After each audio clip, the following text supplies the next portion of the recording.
So this is the model, the 4 dimensions of racism. It's one of my favourite tools to help people understand how racism presents at every level nowadays. I'm going to start by talking through the structural, and I'm going to use the criminal justice system as an example. You can use almost anything as an example to talk around this model. The Brexit vote, for example, can work quite well, but today I'm going to use the criminal justice system. It's important to point out, yes, there are other forms of oppression that exist, sexism for one, and for some that can also be compounded in this model that I'm going to talk through.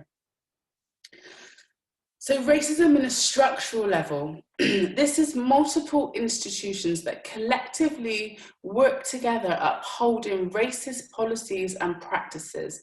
This is also known as societal racism as well. So for this one, we're going to talk through the criminal justice system, and there's lots of practices in the criminal justice system which fall here. Some practices include courts, prison, and the police system. So just to put some things into perspective, I've got some statistics for us to think about. So Black people are arrested for drugs offences 6 times the rate of white people.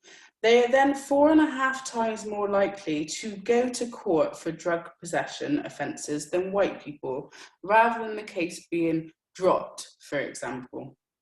They are then found guilty of this offence 4.5 times the rate of white people, and they're also subject to immediate custody, 5 times the rate of white people, which means that they would be kept on remand, waiting sentencing, rather than being let home with family and friends and await sentencing. So Black people are 5 times more likely to be kept inside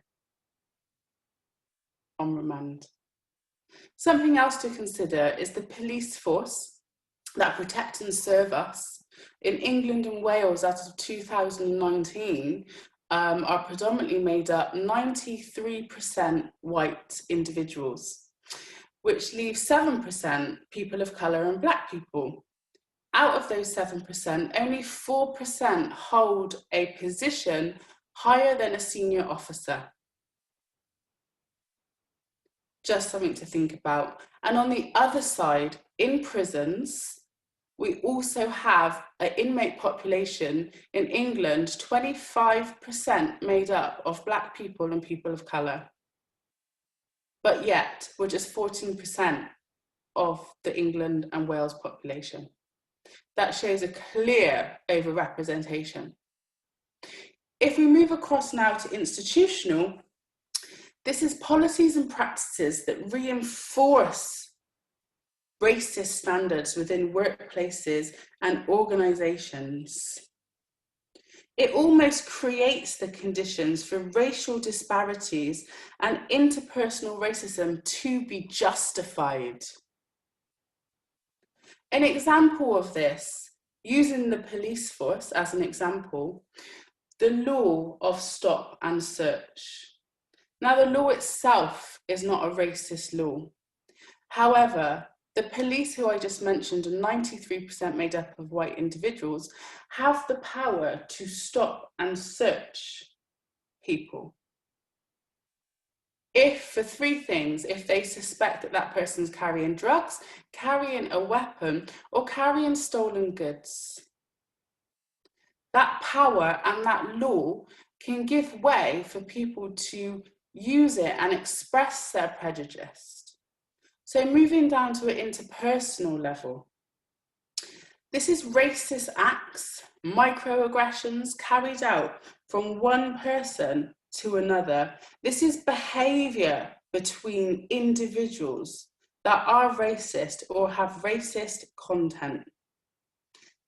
Yes, some of this can also be based on unconscious bias as well.